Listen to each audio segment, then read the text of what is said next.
Katika maadhimisho ya siku ya kuelekea wanawake duniani kitaifa jijini Arusha, sisi BRELA tumekuja kuweka kambi ya kutoa huduma mbalimbali kwa wafanyabiashara wa jiji hili.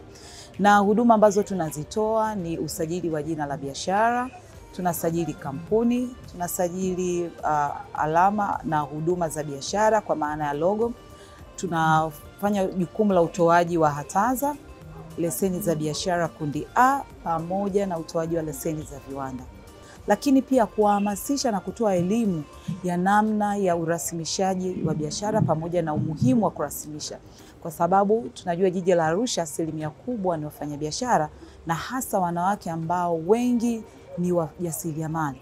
Hivyo tunapita kuwashauri na kuhamasisha waje wasajili au warasimishe biashara zao ili wasipitwe na fursa hizi mbalimbali wanazozipata katika mkoa huu au nje ya mkoa huu. Changamoto kubwa tuliokuta ni wengi walikuwa wanafanya biashara lakini wanatumia majina ya watu wengine, kwa maana ya nyaraka za mtu mwingine. Anapopata biashara zake hakuona umuhimu wa kusajili, lakini kupitia maonyesho haya na kuwapa elimu wengi wamejisajili. Moja, lakini mbili, waliojisajili wengi tumeendelea kuhamasisha kuendelea kulipia zile ada mbalimbali za maintain majina yao, mfano ya majina ya biashara waliosajili. Ni mwanamama mjasiriamali.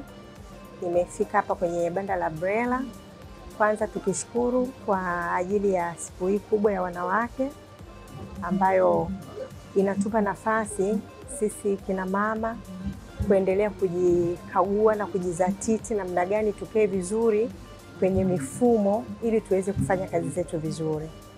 Nimeanza biashara ya mazao, lakini kwa sababu nina matumainio na malengo ya kufika mbali, ndio maana nimeona nianze kujiweka kwenye system vizuri ili nitakapokuwa niwe nimekuwa kabisa nikiwa katika mfumo. Nilikuwa na shida ya kupata business name kutoka BRELA, imenisumbua kwa siku karibu wiki mbili, lakini baada ya kusikia kuna mabanda yanahusika na siku ya wanawake Tanzania ambayo iko Arusha, nimekuja kwenye banda la BRELA na nimepatiwa huduma kwa haraka sana. Muda mfupi nimeshapata cheti changu ambacho ninacho hapa tayari.